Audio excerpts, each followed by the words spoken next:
Hello, leo katika video hii napenda kuwaelekeza wale ambao wapo chini ya workstation namna ya kuongeza task pamoja na subtask wakati wakiandaa mpango wao wa kwenye mfumo wa PEPMIS. Ambapo ukitaka kufanya hivyo unakwenda upande wa kushoto sehemu palipoandikwa dashboard. Utabonyeza sehemu palipoandikwa Annual Institutional Performance Planning. Ukibonyeza hapo, unakuja kubonyeza sehemu pameandikwa Task and Subtask. Utabonyeza hapo. Ukishabonyeza utakuja kuona upande wako wa kulia juu pale pana chini karibu kabisa ukitoka kwenye profile yako ambapo jina linaonekana chini yake. Nimeficha jina kwa sababu ya confidentiality ya mtu ambaye anatumia hii nani yake demonstrate. Kwa hiyo chini yake pale utaona kuna create task. Utabonyeza hapa create task. Hapa ndipo utaandika task yako kama vile ambavyo umekubaliana na bosi wako. Kwa hiyo kuna task and subtask. Unaweza kutengeneza task. Ukishatengeneza task itakuja hapa itaongezeka. Huyu tulikuwa tunamsaidia kwa sababu yeye ameshatengeneza moja, unakuta hapa inaongezeka ile uliyoitengeneza. Kwa hiyo hizi zinazokuja hapa zinaitwa tasks. Kama ulikuwa hujatengeneza itaonekana moja. Kama ulikuwa umetengeneza, kama huyu alikuwa na moja, inaongezeka, kila inayoongezeka inakuja juu. Ukishatengeneza task, kwa mfano task 1, 2, 3 utaziandika hizo task zote.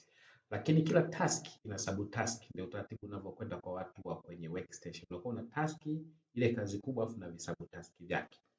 Sasa kuongeza visubtask unachokifanya baada ya kutengeneza task moja kama hii, unakwenda huku upande wa kulia mwishoni utakuta sehemu pameandikwa actions. Unabonyeza hizi 3 action dots, alafu inakwambia create subtask. Kwa unabonyeza hapo palipoandikwa create subtask, kwa unaongeza subtask ya kwanza. Utaiandika hiyo subtask ya kwanza. Ukishaiandika inaongezeka hapa. Unaiona imeshakuja hapa created. Unaweza ukaongeza ya pili kutegemeana unazo ngapi. Unaandika subtask ya pili, unaiweka hapo, zinaongezeka kwenye ile task ambayo ulikuwa unaitengeneza, zinakuwa 2. Unaona hapa ziko created 2. Na ukitaka kuview subtask ambazo umezitengeneza unakuja view subtask, utaziona subtask kazi itakuwa hii hapa, subtask ya kwanza hii hapa, subtask ya pili, lakini jinsi unavyoongeza ile ulioongeza inakuja juu, lakini zinaonekana hapa kwa kadri ambavyo unaziongeza. Hivyo ndivyo ambavyo tunaandaa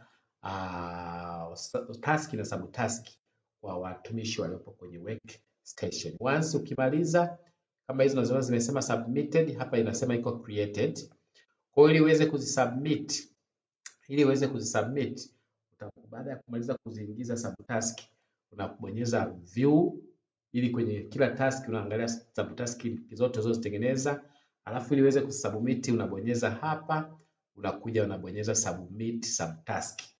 Ukibonyeza submit subtask hapa itakwenda. Sitabonyeza hapa kwa sababu hii tunafanya tu ya demo, sitaki iende kule. Kwa hiyo utabonyeza pale, na kumbuka hivi ninavyosema start date, end date havikuhusu, unamwachia supervisor wako ndio atavifanyia kazi. Wewe kazi yako ukishatengeneza task na subtask, hakikisha umesubmit zote. Na hapa ziwe zinasoma status ya submitted kama zinavyosoma kwa huyu. Zote ziwe zinasoma status ya submitted, ndio unakuwa umekamilisha wewe upande wako kutengeneza mpango. Kwa hivyo ndivyo ambavyo watumishi wa workstations wana add task pamoja na subtask. Asante sana na watakieni kazi njema.